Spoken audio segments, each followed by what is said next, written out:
very first memory of a hotel is Rambagh Palace. A toddler trying to learn how to hold a water goblet. My father trying to teach me how to hold it properly and not like a glass like that. That's when I felt I'm not leaving this halfway through just because some people are troubling me. I didn't even know them before I came here. So I'm not leaving it for them. I came for myself. I'm going to complete this and then I'm going to go back. And that's where you discover yourself that. Your father and your family wanted you to get into hospitality? No, actually. I don't want to do all this peeling 40 kgs of onion and doing what not and all night shifts and that. I like hotels from the guest side of it, never really Front of the office. I think my precious time that year in 2007 to 8 was thanks to my spiritual practices that made me very grounded and very strong mentally. I remember this when I was working in a hotel. A lot of people said that I have came in, but I've never asked my children to come and join hospitality because so much of bad stuff that is already there. Yeah. So what happened when you joined? So did you see the bad stuff? I did, and very interestingly, I was so prepared for it already. My father is a tour operator, so hotels came very naturally. So love for hotel also made you become entrepreneur. What got into head to leave job and start your own thing? Can I say the bad experience Yes, at Reliance? please.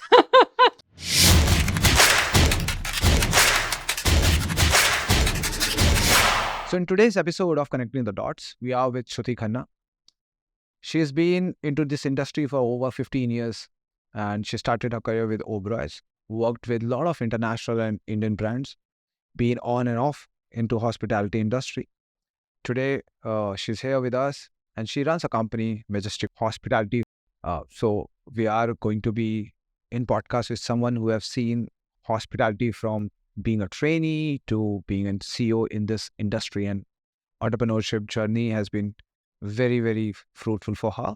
So let's dive into this journey of hers to make sure that we get best out of the experience and knowledge that she has. She's also been someone who has practiced yoga and been certified as a yoga teacher. Hi, Shruti. Hello. Thank you for coming. Well, happy to be here. So let's start this with the knowing the journey of yours into the hospitality industry, starting from your trainee days or probably from education, wherever you want to start from. And we want to know all. The starting was much before training days. Actually started way back at the age of 3. That was my very first experience with hotels. Okay. My father is a tour operator, so hotels came very naturally. Very first memory of a hotel is Rambagh Palace. A toddler trying to learn how to hold a water goblet. And not many would remember, but I, as a child, remember my first very experience with a thick blue water goblet in Swarn Mahal. Okay. My father trying to teach me how to hold it properly and not like a glass like that. And from there on, I think hotels were very fascinating. Well-groomed people, very sophisticated, pleasing. And of course, the more exposure into hotels, I think got me making life out of it. So your father and your family wanted you to get into hospitality? No, actually. Okay. That was a very open stream, and there was ever, I don't recall having any discussion at home about making a choice of career into hotels. And not that I was thinking about it also. But you were attracted towards it? Maybe, I think silently, out back of the mind, because fortunately or unfortunately, I am the youngest at home. Okay. So I have an elder sibling who was already into hotels. Great. And the kind of things I used to learn, where they were learning at Hotel Management Institute about, the bad part of the business into kitchen and F&B training. And I used to be like, I'll never get into hotels. I don't want to do all this peeling 40 kgs of onion and doing what not and all night shifts. And I was actually very clear that I like hotels from the guest side of it, never really front of the office. No, just the guest side. Never want to work in the hotel, just want to walk in like a guest. Okay. And then strangely enough, I was more inclined in my high class towards psychology. Okay. That was very exciting and very new kind of a subject during my time. So I was hoping to make a career out of psychology. And then one evening, it just so happened where there was an education fair in the city, and I told my father that I want to go and explore, just to explore colleges about psychology as an option, which was still like a new thing to India back So then. you were very fond of us making career in psychology. Yeah. Okay. And I had gone with a very focused view that I want to look for a good college where I could really learn that. And that's where I came across this course that Oberoi had just started, or they were actually about to start. Okay. Yeah. This is when I was still in my 11th grade. Oh. And I discovered that they're starting this new program called STEP. And sounded very interesting because for someone who's 17, you're looking at a minimum stipend that you get every month, no classroom study, and you start working from day one. So it sounded really fascinating as an idea, which also meant that while I was doing all the exploration, I didn't really come across any great institute that could give me that kind of platform through psychology. Okay. And that's how the Oberoi thing happened. And what happened when you walked into hotel? Like all the bad thing you already knew. So I remember this when I was working in a hotel. A lot of people said that I have came in, but I've never asked my children to come and join hospitality because so much of bad stuff that is already there. Yeah. So what happened when you joined? So did you see the bad stuff? I did, and very interestingly, I was so prepared for it already. Yet, I think it came very, very unannounced because so many things I was learning at home from my sister, and I used to see her grind. And I thought I could manage it well because also when we were growing up, a lot of hoteliers that we used to meet used to be very discouraging. Don't join hotels, don't join hotels, not for the glamour of it. And I just purely joined hotels because I thought this would give me financial independence at the age of 18. That's what I was looking at. And when I appeared for my interview at the Oberoi Maidens first time, I remember in my final round being asked by one of the teachers that if you don't get through selected, would you come back next year? And I said, definitely not. So she was like, but you know, for OCLD, which was like a big thing back then, well, people keep trying for years. And I'm like, I don't have time to waste. If it's happening in this interview. Otherwise, I'll go look for a psychology college. And then they were like, but how would your parents feel with all these late night shifts and long hours? And I said, well, my mother is the one who's got me for interviews, so you can ask her. Obviously, she's got me here. She understands the business. She's been part of it very actively for years. And she's absolutely happy about the fact that both daughters want to be in hotels. So, yeah. Having said that, it wasn't easy. I'd be lying if I say it was a cakewalk. I did get selected, I think, across 400 students that year. I was part of the lucky 18 batch. This was the time when they started just with the Oberoi Villas property with the STEP program. And I got through Rajvilas, Jaipur. One of the good properties. One of the nicest ones. Yeah. And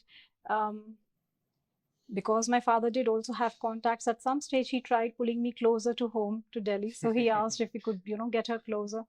But the question in return he was asked was, but who did you speak to get her to Rajvilas? And he was like, nobody. And they said, well, that's the best property she's going to, so just let her go. However, it wasn't an easy time. I can look back at those days and say it made me very strong. But when it was happening to me, I was crying every day. I was crying every day and asking myself that I'm going to make through this, because by the end of 3 years, it was brutal. It was nice. And, yes, it's true. The Oberoi training does really make you like a diamond out of a coal. But it's not easy, and it's not for everyone. We started as a batch of 12. By the end of 3 years, we were 6. It's more like a defense training. It is.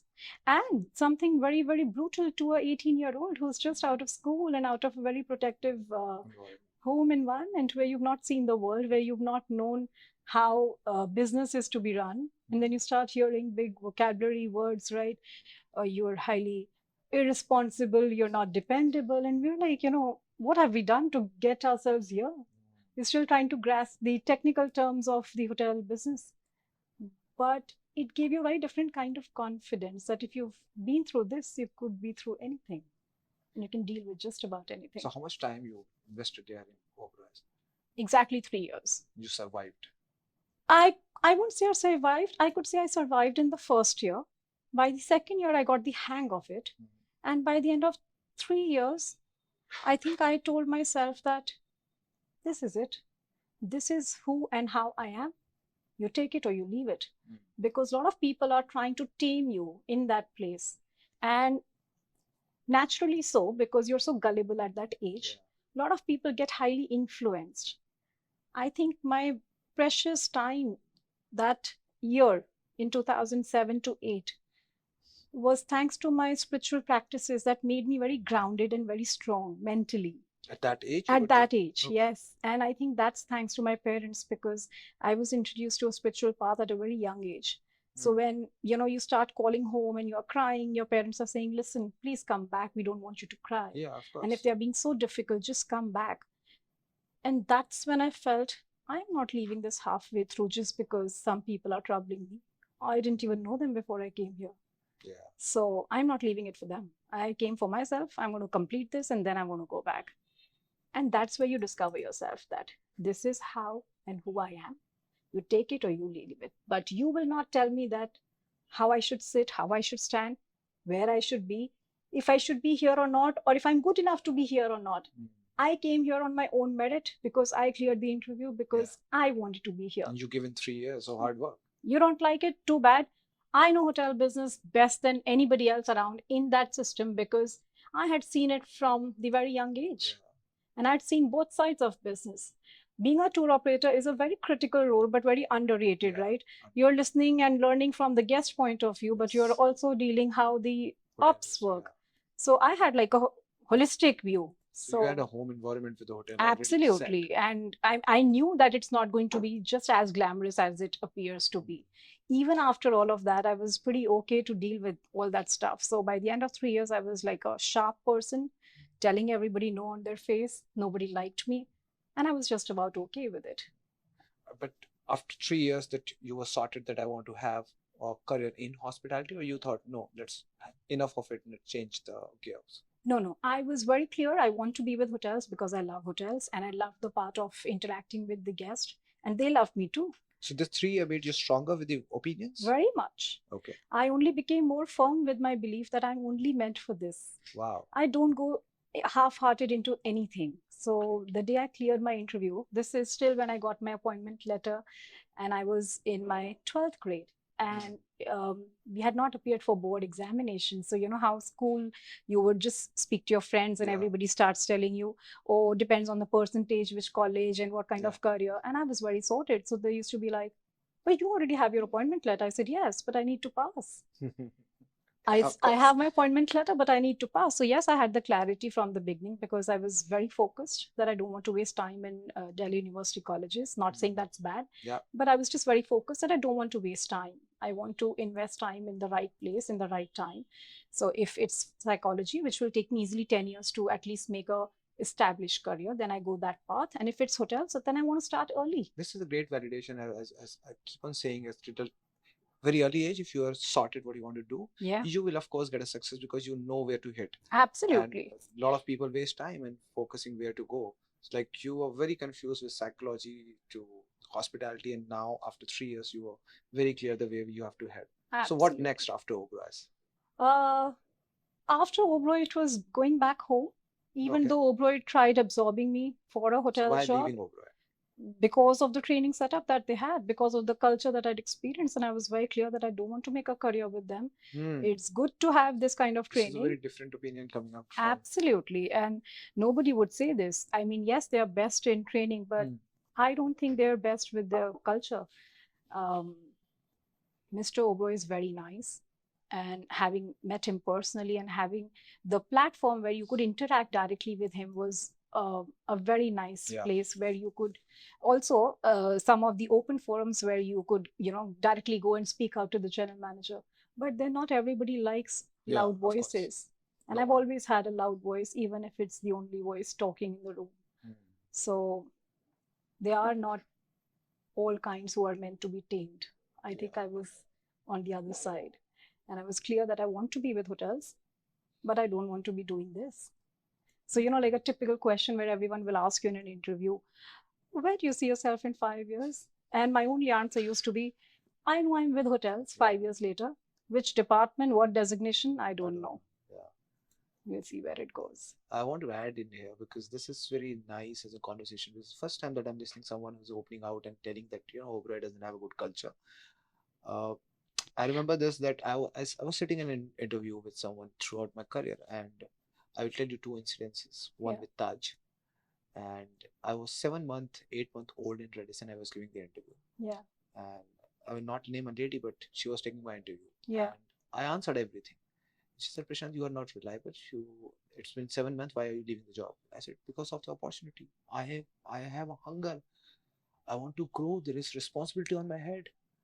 Yeah. I have lost my father when I was 21. Yeah. I'm a sole member earning and I want to grow. Sure. She said, no, it's just 7 months. I said, can you hold this job for 3 more months? I will go and complete my 3 months in Redis and I'll come back. Yeah. Can you? Yeah. I didn't see anywhere it's written the qualifying criteria is that you should work 1 year in your existing job. Ask me the question is, I said, tomorrow if I study well and go and give an IS exam, if I clear, they will not ask me that have you studied for 6 months to give this exam.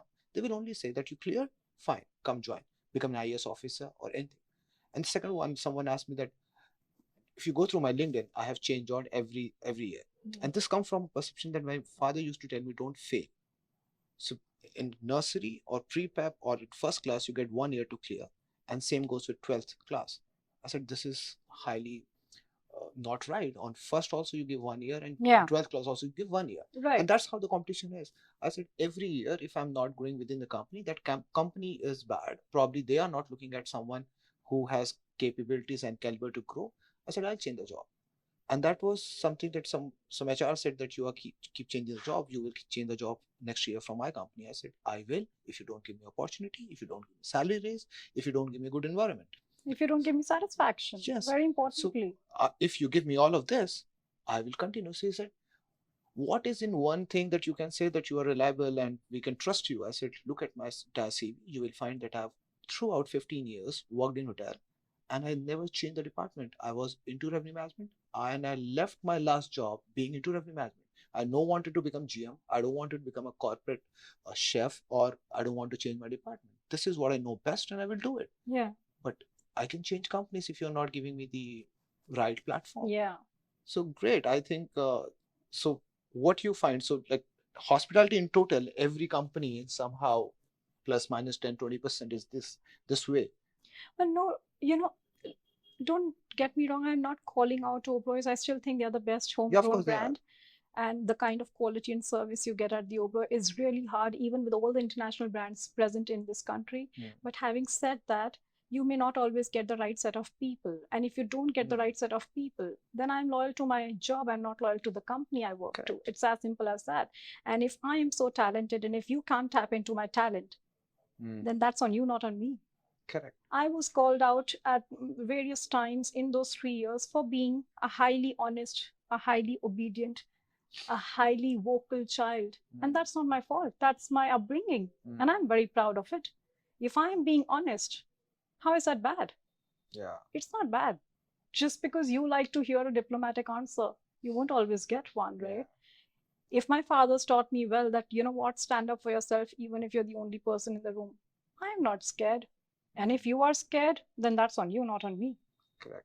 If you are calling me in an open forum and saying, please share your feedback, I will share my feedback. Then you should not have a problem. Yeah. Oh, she talks too much. Yes, she does, because she's got a mind of her own and she's taught well. Correct. And if you can't handle it, then that's on you. Correct. Either you don't put people get very intimidated with confident people around, and especially I think at that young age they do not expect confident people. All they expect is for you to say all nice things and say, oh, we are so happy, oh, everything is lovely, and we are so obliged to be here, and it's a great platform. Fine, yes, but I've also worked pretty hard to be there. I could have had a very easy path to just go to a regular college, do a regular MBA, and then come back as a manager, which is what most hotels are doing these days. You no longer have to be a hotelier to be a manager in a hotel. Correct. Right? Correct. With all of that said, I'm very glad Oberoi's happened to me, because they made me realize my true potential, which I would have never known. I was the youngest sensitive child at home who was always very protected. To go out there, stand for yourself, fight for yourself, including a lot of crying, of course, made me learn that, you know what, this is a tough world. And yes, if I have to call you out, I will. You may like it, you may not like it. Eventually, people come around. Yeah, of course they do. It took some time, but eventually, most of them came around and they were like, you know what? We never spoke to you initially because we thought you're snobbish, but we so connect with what you say today because at least you speak the truth. Good, Yeah. bad, ugly, you speak the truth. Yeah. Very important. Not many do. And time and again in hotels, in different interviews with different companies, by different set of people, I was told, your minus point is you're too honest. And I'm like, why is that so underrated? It's supposed to be a good thing. Why is that a bad thing? Oh, but you know what? You're too obedient. And isn't that a nice thing? Because if I'm disciplined with myself, I'm also disciplined at my work. And that comes only very natural because that's how you are as a personality. And that reflects in your work. So I want to go on to a journey from. So we heard that that's how the hotel and hospitality happened for you. What was the career path? What you have? So you were very sorted what you wanted to do. Yeah. So after Oberoi, what you thought that how to go about? So after Oberoi's, I was very clear that I'd be with hotels, but never become a general manager. Good. I didn't want to be in operations, but I wanted to be in and around hotels. Yeah. So I went back to Delhi, and then I had a job at the Imperial. Imperial New Delhi. Yes, because at the time of my training at the Oberoi Rajvilas, when I used to do this, you cover all departments in Yeah. operations. So front office, F&B, housekeeping, which means literally doing everything, Yeah. which also meant I was doing baggage pickup at some point of time. And too many guests were either coming or going to the Imperial. So I made up my mind that if Oberoi Rajvilas is the best property in India, the next best is the Imperial. So when I went back Delhi, which was also home, I was very clear that I only want to work with the Imperial. So I went for an interview. I got through the interview and I got a job. That was guest relations. Okay. And at a villas property, guest relations is very different kind Yes. of job than a city hotel. City hotel, So I got like a mirror check yeah. in like a week's time, where a guest relation person meant perhaps just greeting and standing in the lobby, Yeah. whereas in a resort property, it really meant looking Yeah. after your guest. Correct. So it bored me pretty quickly. And then in about 7-8 months, I went to then head of sales at the Imperial, my boss, Mr. Rishi Kapoor. Oh. Yeah. And then I asked him that I want to move to sales. And he said, yes, fine. So because you want to start, does it make a difference if you start from room sales or food and beverage sales? I said, no, I just want to learn. And then I shifted to food and beverage sales. Okay. Which was a great opportunity because for a creative person like me, it allowed me a whole lot of things. For a city hotel where you are not hosting social events, you're not doing big weddings, you've got this one very fantastic old world style royal ballroom, as they call it. But other than that, the bigger challenge that came along was that you're also selling restaurants. Oh, that was a okay. great learning experience. How do you sell a fantastic fine dine restaurant in the heart of the city where your guests have ample of other options? Yeah. So it's not just selling a banquet, but also making sure that you're covering entire F&B. That was a very different kind of learning. Tell me a story. One. All right, my favorite one then. So ballroom, it's a true English ballroom, perhaps the only one in India because this is also a historic hotel. So, in a true sense, it's called the ballroom flooring. So they never do any weddings, they never do any social events as such because you can't lit any fire or smoke. So No fire social thing events, happen. Yeah. And in the month of June, where everything goes really low and down, I got a call from just a random person asking about, rates for a ballroom. And I discovered that they want to host a Janeu ceremony. Oh, okay. This was an NRI guest staying at the Oberoi. And I just found an opportunity there. I said, well, we'll do it. And then I went all the way to the Oberoi to meet the lady, sat her down, explained her the entire thing, heard her side. And I realized that, you know what, this is a great event to have, especially in this dull season. Yeah. And we made it happen, especially because I think, again, going back to the spiritual practices that I was learning at home and I was doing it personally, I realized how important it was for her to do it in the most authentic manner. Yeah. So they did like truly, which would never happen in an English ballroom, but we sat down 22 Brahmins on, like a chowki, and then served a silver thali lunch. Um, their two sons, and this was a family visiting from London, and they would normally stay at the Oberoi for every year, like 20 years. Uh, Pretty renowned family. So we had some very important political families also coming for this event. And that was like a big piece of business for the hotel. Suddenly it got noticed, and everybody was like, you know what, the banquets department has not just, you have personal targets to cover every month.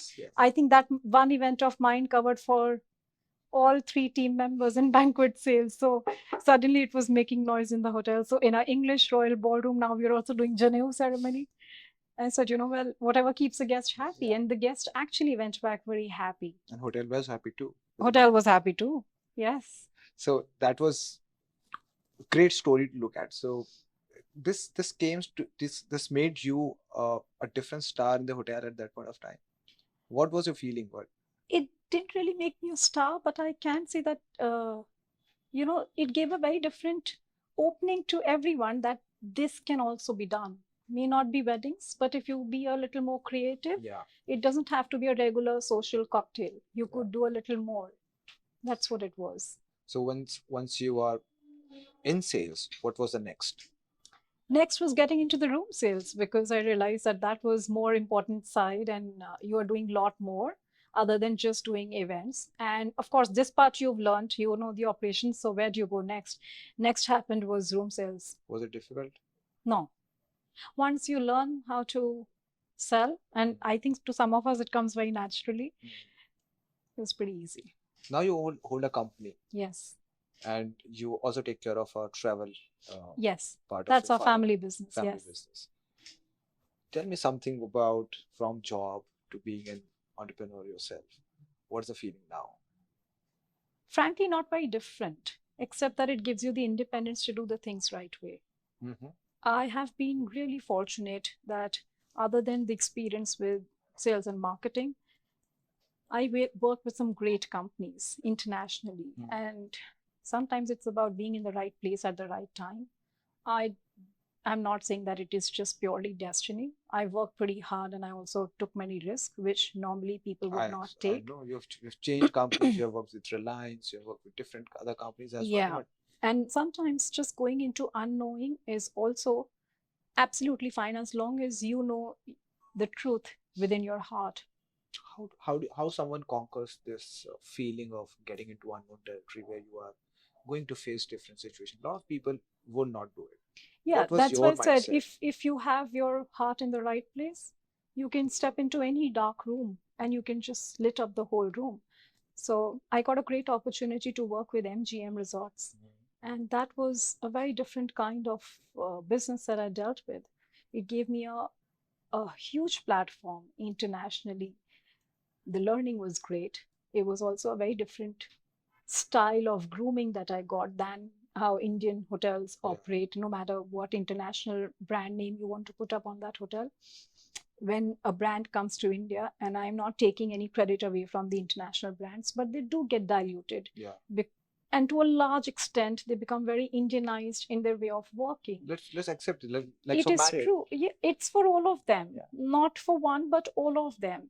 Which is why I loved my tenure with MGM, because that was truly working in American style, working for a brand which is international, a luxury brand, which is like the first love to me. But more importantly, doing things as they say they will do. And not saying that, oh, this is a different market, so let's just change it. It's a very different story that, India not being the most mature market, they lost interest in this market in about 7 years. But I had like the best time, and the best company to ever work with in my entire career has to be MGM. wanted to come in India? MGM had plans, which is what I was doing in development, where we were developing non-gaming hotels. And that gave me a very, very nice experience. And I can tell you that the firm belief that I have about hotels, it only became stronger. It became even more stronger with MGM to understand that they are good people who understand that if you've hired people, you give them a free hand to decide, to learn. And that is why they are in that place. Yeah. If you don't have to micromanage everyone, you got to trust your team and you got to let people be. And you understand the grandeur of that brand. When I was representing MGM at different international platforms, I did feel as part of MGM, even though I was perhaps the only person in India sitting representing MGM. For representing MGM across Southeast Asia, across Middle East. You could be the only person, but you never felt there was no sense of belonging. That's what happens at great companies. They give you so much confidence in you, whether you're physically together or not. If you're standing in a place and you say you're from MGM and you are given similar style of experience as someone who was sitting in US, that is a company I want to work with. And it was an amazing experience, except that, like I said, because India market wasn't very mature, so at some stage we had to wrap it up. Even then, they make sure that, you know what, you're not left stranded just because a company decides to wrap up. Yeah. They take care of you. I will forever keep saying that that's the best company that happened to me in my entire career. Wow, is that good? It's that good. Great. So that's international company. What do you think that which of the Indian company is good to work with? None. Mine. Don't say no. Mine. It's the best of both worlds then. I've Okay. picked up from the best, from the Oberois, the good things, learned all the good things that you shouldn't, also the bad things that you shouldn't be doing. And then I got international exposure, first with MGM, then another company called D. Leonardo, where it was an interior design company. And I was only hired because the CEO liked my confidence and understood that I understand things deeper. I just don't go on the facade of it. And I'm not in the business just because, oh, you need another job. I do my job because I love it. Yeah. And I've been saying that throughout my career to different people that I am in the business of hotels because I love it. I can always go back and do something else, perhaps make better money also, which we all know. Yeah. Hotels don't pay as much. Yes. Especially for a young person, I think it's so easy to just divert yourself into some other field and you start making suddenly a lot more money. Yes. But if I'm in the business even after 19 years, it's only because I love hotels. So love for hotel also made you become entrepreneur. What got into head to leave job and start your own thing? Can I say the bad experience Yes, at Reliance? please. Please, I would love to. It's a big company to call out for, but frankly, it wasn't a nice experience in all manners. Physically, it really affected my health. And emotionally, I felt that I was really being exploited. And I didn't appreciate that for one bit. I knew within, like, let's say 8 weeks of joining that that's not the place I want to be in. However, I gave it enough time because I don't leave things halfway through. I was hired to do the leasing for what you see today as GeoWorld Plaza, to get the luxury brands. And luxury is my forte. Yeah. And I'm still glad that I got that opportunity and I got a chance with all luxury brands.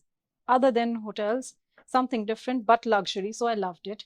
And I had an assignment on hand to complete, leasing for obviously all brands, but out of the entire thing, only 12 were non-Reliance. Everything else is Reliance brands itself. So I signed 12 agreements in 1 year. Wow. Yeah. Does it include LV? Everything from LVMH to Kering to a couple of others. But the culture didn't allow me to, go out and really do a lot more, which I could have, because that's one platform where you could show you've got experience from a different industry, which you could really use. Yeah. And yet you don't want. So if you don't want, I'm absolutely fine to carve out my own path. So one, of course, the very big motivation came from this. The other was that my heart truly belongs in hotels. While I was doing that job, I was still missing that, little bit of Hotel. my travel bit, my luxury hotels. And I'm not a person to be caged into a box. Sitting out of a mall didn't really give me any pleasure. So I was like, I'm missing my travel. I need to travel. I need to go to nice hotels. So didn't came back to industry, but what went into to say that okay, fine, I will not go back to job and start something of my own? The fact that really there wasn't any international brand after COVID wanting to come to India. When I say international, I'm saying the new ones. Yeah. The ones who are already here, they're fine. But the kind of person I am, I've always wanted to be like the first one to open the door. Mm. When the leading hotels of the world came to India, I was the first one to work for them. This was back in 2010. Yeah. I am that person who likes to open doors. And I think there's nobody better than me for connecting to the world. I couldn't see that opportunity there.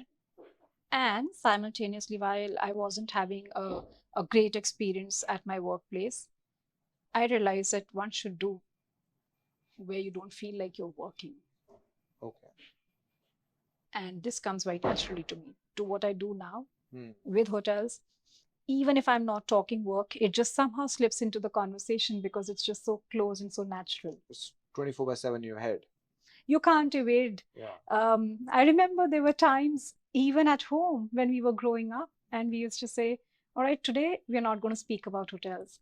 Half an hour from somewhere or the other, some common name would pop up, or some hotelier, or some hotel, or some experience, and you just go back into Just because it's in your head. it is in the blood, I think. Yeah. So hospitality is something. So I was doing a podcast with someone. So Harkaran said that hospitality is a lifestyle for me. Someone said that once you are a hotelier, you always be a hotelier. You will never leave this industry. This is such a drug to Yeah. human life. Once you get into a hotel, you cannot get out of it. So while you were starting the business, were you thinking that it is better to start business or go back to job? Like you said, there was not much of option as per you that you can't get a luxury brand of new age that is going to come here. Yeah.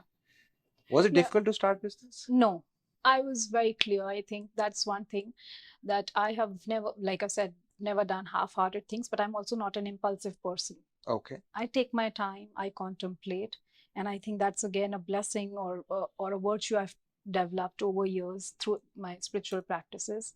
If I have something on mind, I contemplate it well, and once I have my answer ready, there is no shaking, there is no looking back. You can prompt me as much as you want. I will do where I'm looking in the right direction. So tell me more about how you thought about that. What should be the next goal? I had a health condition which Hmm. wasn't very nice for someone who's been into yoga from childhood.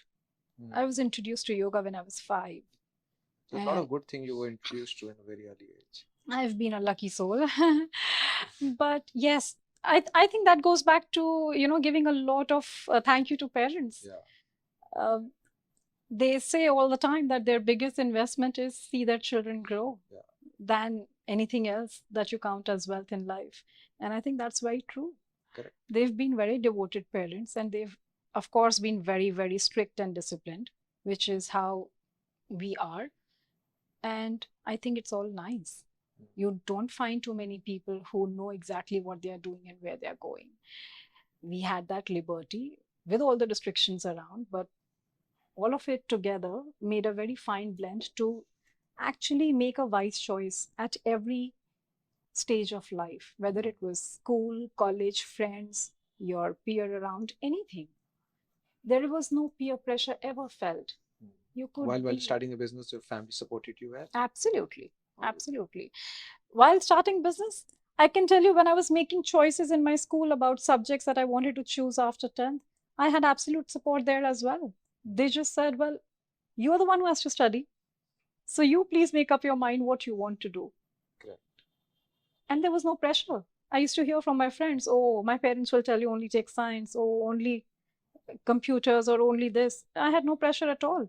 I think that, of course, goes to show that at a very young age, I was being empowered with the decision making. And it's like, not saying that, oh, you go make your own decision and I got your back. I don't think that was the case. But the case was, you go make your decision. Let me see you fall. Oh, okay. Let me see you fall and let me see you rise up. And then you learn from your own mistakes. And I think that comes from my father because he's been a self-made man. Yeah. And I really appreciate that every time I walked into someone's office, because you're from travel industry, you've known a lot of faces, you've known a lot of people, but I never ever used that reference anywhere. It was like, oh, by chance, if you discover you are so and so's daughter, all right, Okay. I know your father well, but I would never mention anywhere. So once you started the business and you started your journey, what was the feedback your friends and family have gave you? Did they stop you that don't go there, or did they encourage you? Some of them did tell me that that's a very bold move to take. Please think through, Mhm. especially financially. Mm. Um, the others, I think, were far more anxious that in these times after COVID, everybody needs a stable job. What are you doing? And why are you doing this? But I had my family's support. Mm. And I think there were some other good friends also who've been in this space. So they did understand where I was coming from. And it was very encouraging to hear different kind of views where um, I was getting a sense of confidence that it's all right to take a risk. There's no harm. Yeah. Because yes, it's a very, very big decision when you've got this social security, whether good, bad, ugly, but it's a job that pays your bills Yeah. every month. And then you And have so much of experience to get a job. correct. And it's the easiest thing to do. The next best thing is just go open another door and Yeah. you'll be in. But it's not easy to make a move and say, you know what, I'll be on my own and I'll take care of myself. I wanted to do it because I wanted to test waters for myself. Wow. Once I made up my mind, I just told myself that it's the easiest thing to travel around the world, carry an international company's card, and say, this is who I am. So people will meet me. But now I don't have any of that. I Describe am the yourself. brand. You have to describe yourself. Yeah. Well, do you meet me? That's my credibility. And that's where I am standing, that this is what I've made myself in 12 years. Wow. That is it that person who's getting a meeting with so and so just because they're carrying that card, or is it me who's getting that meeting because they like meeting me? So how's your friends and family and people who have known you now reacting once you have done that, gone through it, running it successfully? I think my family has no surprises here. They were very confident. They've seen me grow through the years. They know the kind of people I meet with. They know the kind of things I speak and think. And they're not very different, whether it's at work or whether it's personal. Um, I am absolutely as I appear. Um, Sometimes it may not look very nice because it's unfiltered, but at least you know what you're getting. I will not do a nice talk with a client just to get things done. I don't do that ever, even if I was representing another brand. I will tell them exactly how things are. And I've seen people appreciate that. You may say on the outside, it doesn't work in hotels, it doesn't work. It does work. And people can see through, especially seasoned Yeah. clients. I'm talking about those who are actually investing into hotels, those who are actually in the business, even if they're not from hotels. Yeah. They've grown a business to a certain extent They know because they've things. known things around. So if you want to faff around, you're only fooling yourself. I don't do that. And are you loving it? All the risks that you have to? Absolutely. Yeah. Absolutely. So Totally. so give me an honest opinion on people who want to go out after a significant amount of time that they have given to job. Yeah. So like I've given 15, 16 years, then I've gone out, and COVID actually gave me the push to start a business. Otherwise, I would have continued doing a job. It's a safe place. Yeah. So do you think that people should go out and take risk now? Is it important, or is it meant for only few people to do it? It is totally your call, but yes, it's true that it's only meant for some. I am not subjecting it that, oh, you can't do it. And I'm not saying, oh, I have done it, you can't do it. I'm saying it's true that in your heart, we all know completely where we stand. I, from an early age, could see through that I am not the one who stands with the crowd. I'm not proud of it, but I am not embarrassed about it either. I am all right. I'm quite comfortable. I have always been that child who stand alone and say, I have something to say. And it's completely all right. Okay. I'm not a complaining person. I am not going to be a nagging person, but I have a mind of my own. Do you feel good about all the eyeballs which are now on you? I All don't know if the there are any. Yes, they are. So, and there's a lot of conference and sessions that you go in and talk freely about it. Now, because Yeah, you're not bound with any company to what you sure. want to speak, what you Yeah. don't want to speak, now you can speak out. How does people take it to you right now? I've not really noticed, but I can tell you this, that I've been doing this for a long time, except that now, of course, I am the brand myself. Yeah. Um, I don't see much difference, So it frankly. doesn't bother you to say anything that is It's not that. I'm not saying that I will speak things which I'm not supposed to in a forum, like out of the place, except that I think overall, all of us who've been on a certain journey, whether you come from hotels or any kind of other business, people appreciate those who speak the real thing. So if you mention of a conference and if I'm spoken to or if I'm spoken about, sorry, those who don't know me, it was very interesting to know feedback from, let's say, new connections or strangers coming up and saying that you, you speak the real thing, even sitting on a dais, which most don't, Yeah. right? Um, most people will speak all diplomatic answers, but here there's some fresh energy, someone giving out actual truth. So platform doesn't matter. It It is doesn't what you matter. believe in and you will speak. Absolutely. Where I am not going to humiliate or speak out of line ever. But if there is an opportunity, then I will speak the real thing. And what about yoga? How are you continuing all of this through all of the job and business? Throughout, wherever I am, Does wherever it I'm does it traveling, help in terms of mental peace as well? mental peace, and I think to a large extent the mental growth, all this confidence and stability comes because of the yoga practices. So I don't know if you know this, but when you're practicing yoga, and to a large part, it looks like everything is all about the mat, whatever you're doing, the flexible poses. But actually, that's only not even 30% of actual yoga. Okay. The actual yoga is a lot more than the asana part, right? There are 8 parts to yoga. I So, have no idea. yeah. Well, you're speaking to a teacher, so I'm just giving you a glimpse, not going into too much of detail, but the physical part of yoga is only, I could say, 1/3 of it. And there are a lot of other things attached. The discipline of yoga is far wider than just how your physical body is. Yeah.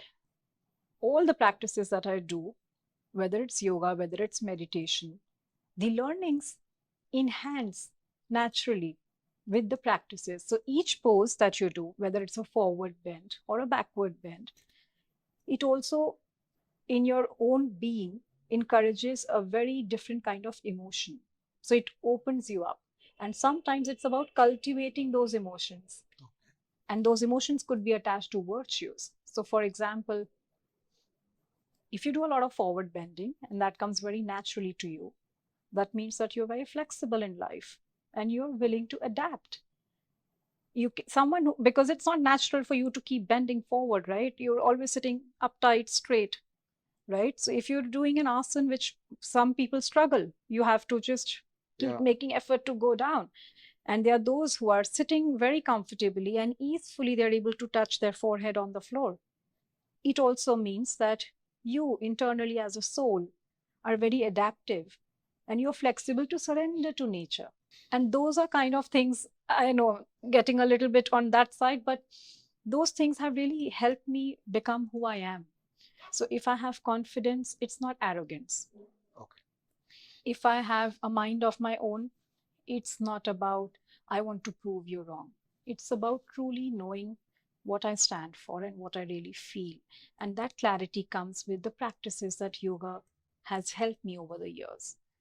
Um, it was something that I was introduced as a child. It was like a game for every child. When you see toddlers doing it, it comes very natural.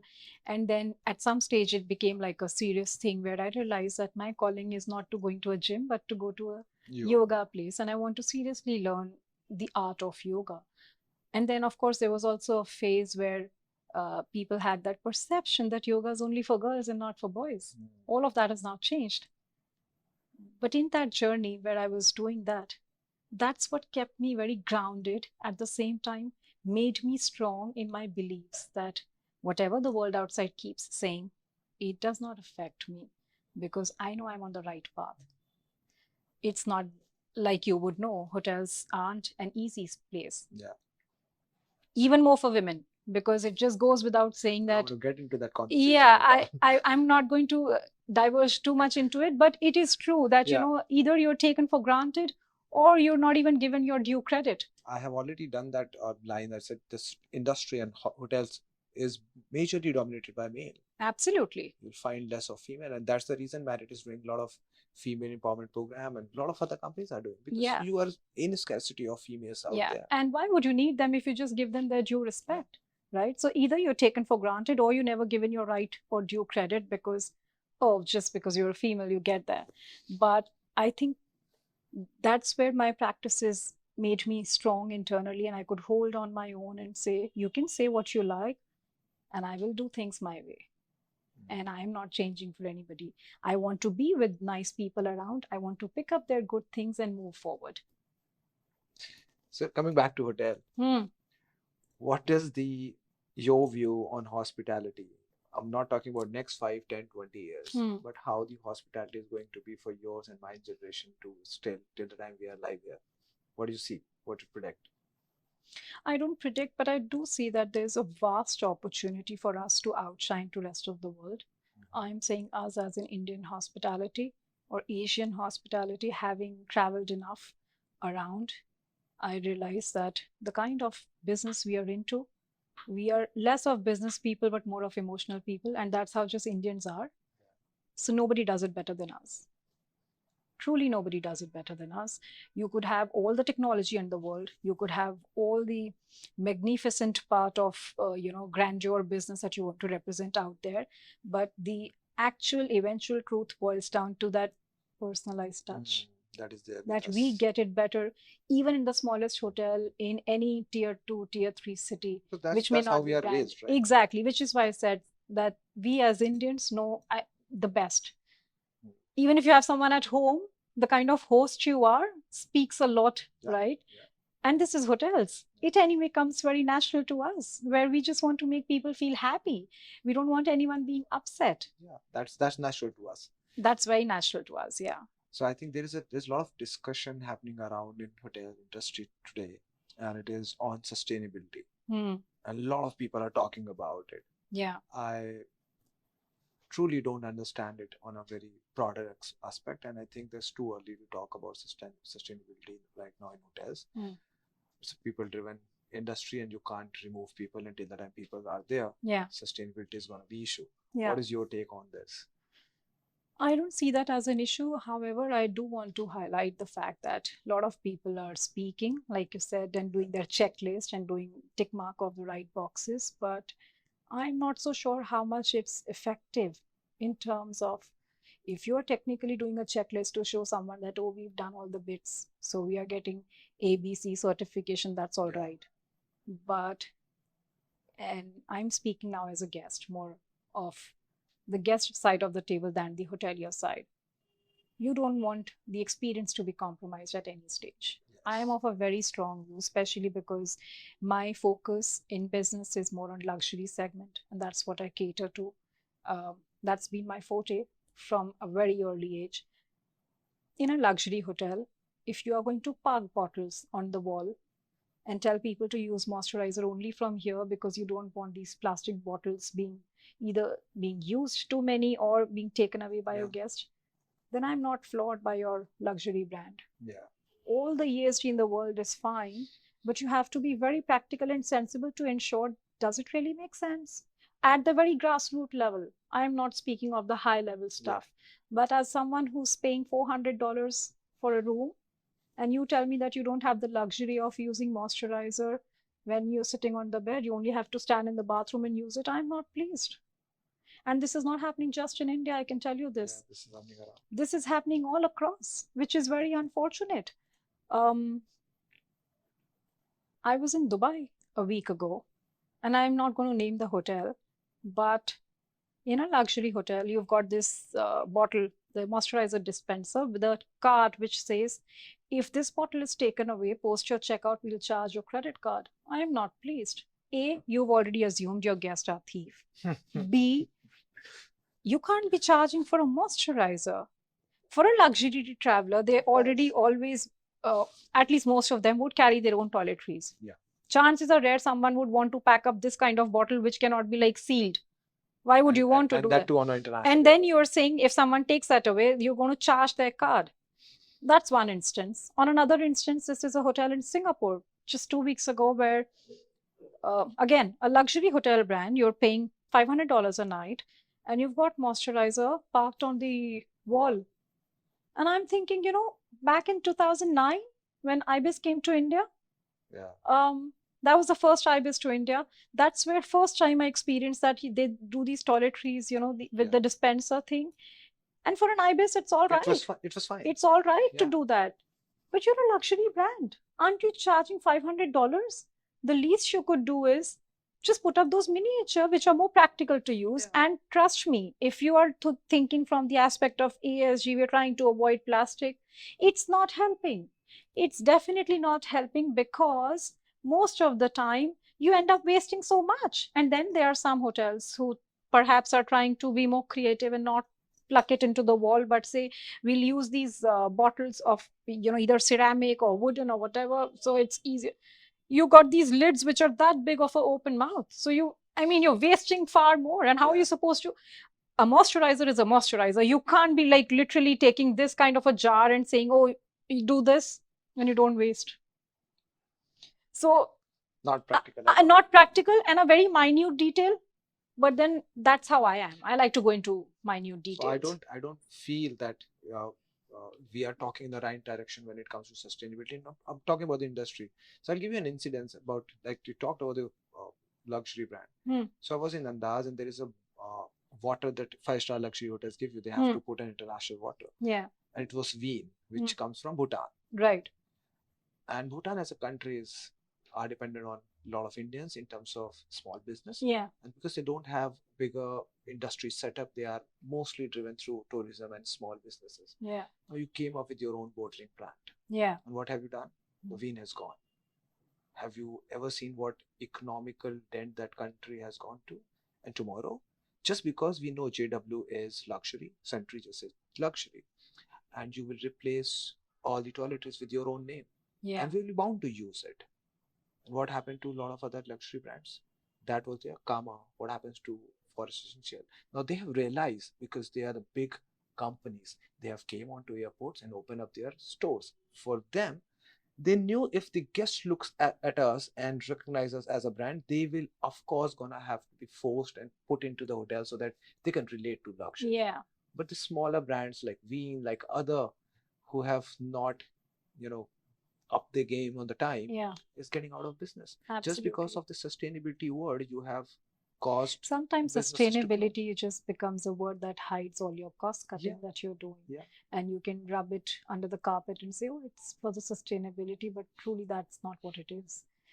It was a great conversation on sustainability. I have few more points, but the time is less, so we will do a second version of this podcast somewhere else, sometime else. I will leave you with one question, and probably it's an advice and answer that you want to frame it to. Right. I want you to address people who are going to get into industry, because you have sorted your head very early and you have driven your way through all the luxury brands to other companies and non-hospitality and starting a business. You've done it all. Right. So I want you to advise people that if they want to get into this industry, what their mindset should be, what kind of people, resilience, and what other things that they should carry within themselves to come into this industry, and what they're going to face. Well, I have two things to say. One is, everyone tells you be a smart worker and don't be a hard worker. I believe in the other. Be a hard worker. It eventually pays off. It really does. It could take time, but good things take time. And I'm a very strong believer that you may do whatever in life. There are no shortcuts. So good things actually happen to those who are honestly, truly hardworking people. A lot of people may trouble you along the way, Don't listen, don't pay heed. As long as you're honest to what you're doing, things will unfold for you in the nicest manner that you've ever imagined. Thank you so much. I think I will take this advice because I've been keep saying this to all my people around me who's working for me. Mm. I said, if you do a hard work, it is universe who will register it, Absolutely. and there is no shortcut. So put hard work, and you will get success. Yes, because I tell even the little ones around that I see either at home or outside with friends, the toddlers, that don't ever think nobody's watching. Yeah, Someone is always watching. yeah. And as we grow up, we forget about it, right? But you should keep that in mind that that's where I get it from, that I want to always do the right thing, not for you, not for myself, but because I know I'm always being watched. Now, you can put it in any kind of theory and say karma and this and that, but the fact remains that you are always being watched when you think, no, like smallest thing, right? Airports. Yeah. People will jump queue and think, oh, nobody's watching me, or oh, you have a little spat with someone, but move forward. Just do the right thing. Just do the right thing, because you may think no one is watching, but someone is always watching. And which is where it connects to the fact that eventually, if you are good and if you're honest, things will unfold for you. Thank you so much for your time. I think I will connect again and we'll sit down to have another podcast with you. You are watching biggest hospitality podcast by a hotelier. Stay tuned. Follow us for more.